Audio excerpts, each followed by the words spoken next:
नमस्कार मंडळी, सकाळच्या वेळेस दुकानात जाण्यासाठी निघाली आणि वातावरण तर बघा खूपच थंड आहे हल्ली. आवळ्यांचा चालू होता आरडाओरडा, मग त्यांची स्पेशल गाठी शेव त्यांना दिली आणि त्यांना गाठी शेव शिवाय दुसरं काही आवडत नाही. दुसरी खाऊ टाकल्यानंतर ते खाती नाही, त्यांना फक्त गाठी शेवच लागते. आणि हे डॉग्स माझे सगळे छोटे छोटे, मग त्यांना सुद्धा मी त्यांचा खाऊ दिला आणि त्यांच्यासोबत थोडीशी खेळत होती. इकडे पावसाला काय बघवला नाही आमचं खेळणं आणि जोरात पाऊस आला. पाऊस उघडायची वाट बघत होती. थोड्याच वेळात पाऊस सुद्धा उघडला. मग मी स्टँड एरियामध्ये आली होती. मला घ्यायची होती देवासाठी फुलं वगैरे.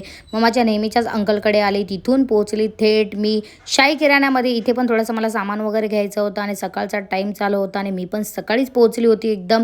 त्यांनी किराणा दुकान सगळा लावायला घेतला होता. बाजूला आली ध्रुवी रेवासाठी खमण डोकला, इथून पार्सल घेतला. पार्सल घेतल्यानंतर घरी आली. लगेच ध्रुवी बाहेर आली, दिवावती वगैरे करून घेतली. मग ध्रुवी माझ्या मागे लागली होती. मग तिला पण दुकानामध्ये येत्या वेळेस घेऊन आली आणि मामा आपल्या दुकानामध्ये बसले होते आणि बसून बसून आपलेच व्लॉग्स बघत होते. भरपूर जणांचे मला मेसेज पडतात, कमेंट पडतात की ताई तुमचं दुकान कुठे आहे. तर हाय जव्हारमधला सरकारी हॉस्पिटल आणि त्याच्या समोरच आपलं दुकान आहे. कधी आलात तर आपल्या दुकानाला भेट द्या. मोबाईल घेऊन माझा चालू होता टाइमपास. तितक्यात आले आपले भरत गवळी दादा आणि मन्या मामा. मग काय इथे आमची भरली मीटिंग. खूप मस्त छान अशा गप्पा मारल्या.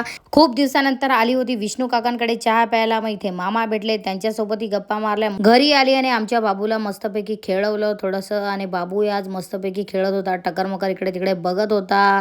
तर चला मंडळी, असा होता आजचा दिवस. तुम्हाला आवडला असेल तर आपल्या चॅनलला फॉलो सबस्क्राईब करा. भेटू आपण नवीन नवीन व्लॉग्समध्ये.